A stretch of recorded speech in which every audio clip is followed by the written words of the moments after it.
Good morning. Welcome to Truth Be Told. This is Don V. Hope everybody had a wonderful Thanksgiving week. I know we did. Spent some time with family. It was nice to get out there.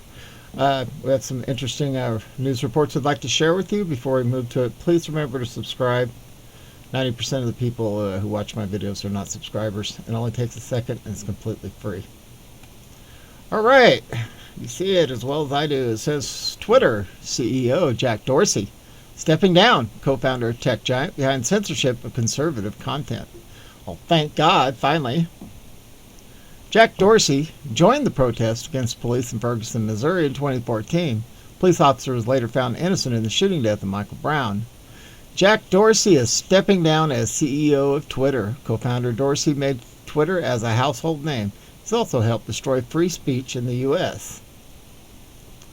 Yeah, sounds like there's a little video here. Let's give this a listen. Mostly the name of the company's Twitter. It's CEO Jack Dorsey, from what I'm hearing from a number of different people familiar with the situation, expected to announce that he will be stepping down as the company's CEO in the near term. I don't know much else, and so we will see the market react to this potential news. But unfortunately, at this point, it's not clear to me, based on my reporting, whether or not Mr. Siegel, the longtime CFO, will step in, or whether an outside candidate has been brought in. There's been no shortage of rumors about potentially Mr. Dorsey, who, remember, helms two companies, both Square and Twitter, as their CEOs, would step down from a position he took over 6+ years ago when Dick Costolo stepped down. Remember, Dorsey, of course, one of Twitter's founders. Then he was CEO for a period of time. Then he stepped down. Then he came back as interim in, let's call it, I think it was October of 2015. And now I'm told, again, by people familiar with the situation, that he is expected to announce that he will be stepping down again as CEO. Unclear whether that will be immediate once it is announced or perhaps at the end of the year. There had been pressure brought to bear on him from Elliott for some time. Remember when they had some board seats? They no longer do. But Jesse Cohn, of course, who runs activism at the large hedge fund, Elliott had potentially indicated that he was looking for, at least there was reporting to this extent, a replacement for Mr. Dorsey, particularly when he had announced that he would be moving to Africa. That did not happen, in part because of the pandemic. And that's where we stand, guys. So, I know you have a long relationship with Ned Siegel. Sure, I was with him quite a bit. Trying to get comment from Mr. Siegel. Yeah, let's see if we can't get him. And try and get a little more on this story. Well, that's certainly great news, isn't it, guys? I know I've been waiting for this piece of work to disappear for some time. All right, moving on. It says China's Evergrande shares fall. What the heck is this? Chairman sells a significant stake. Now another developer in China, Fantasia, files for liquidation. China's Evergrande, the world's largest debtor, continues its fall from profitability, while another company in the same sector, Fantasia Holdings, announced it is liquidating as well. We reported on Evergrande for a few months now. The one-time world's largest debtor was failing back in September. This was a sign of a bigger problem for China involved in the real estate sector. Yes, it is. Today in Hong Kong, the stock prices for Evergrande decreased again after the chairman of the company sold a significant stake he held in the failing company. Shares in China's Evergrande group fell as much as 4.8% on Monday morning after its chairman trimmed his stake in the cash-strapped property developer to raise about $344 million. Now another large holding company involved in China real estate is filing for liquidation, Fantasia Holding, Hong Kong. Fantasia is not as large as Evergrande, but its insolvency, along with Evergrande, indicates a crack in the China's real estate sector. Mercy, guys. Interesting things. All right. Well, we have over here on 100% Fed Up. It says lead polluters, China and India, received $2 billion in climate aid.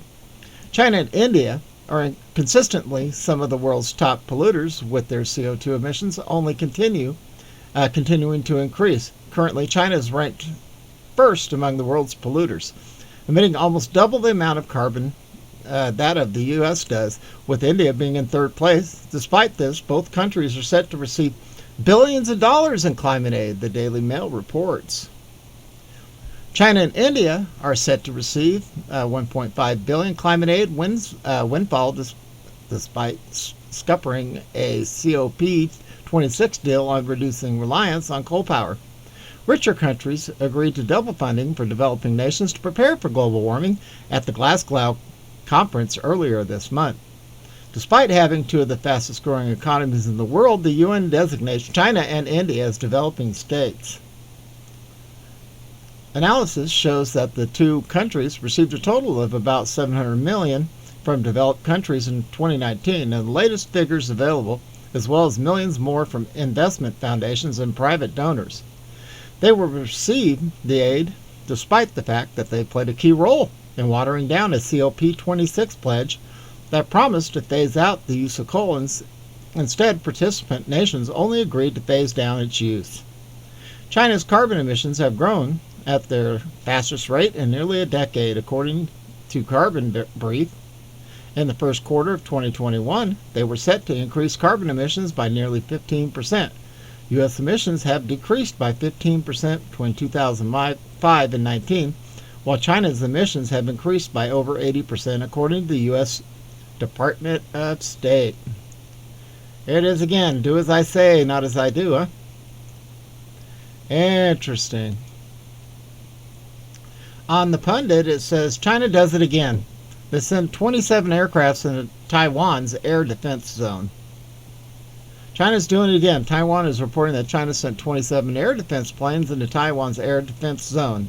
Newsmax is reporting.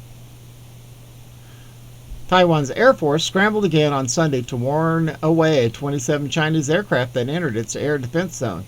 Taiwan's defense ministry said the latest increase in tensions across the sensitive Taiwan Strait.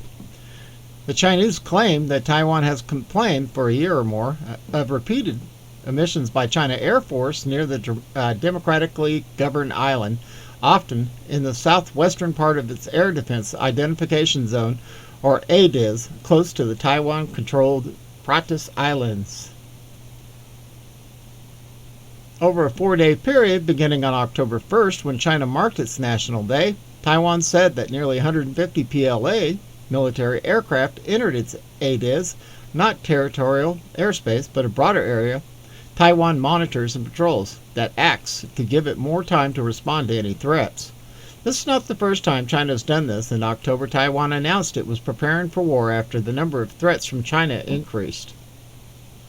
China knows the U.S. has never been weaker since the beginning of the CCP. Oh, my word, guys. Well, that's what we got for you this morning. Not a whole lot going out there. Tried to get something out to you today. Wasn't able to do it last week. Hope everybody has a wonderful Monday. This is Don V, broadcasting out of Arizona under sunny, cool skies. And we are out of here.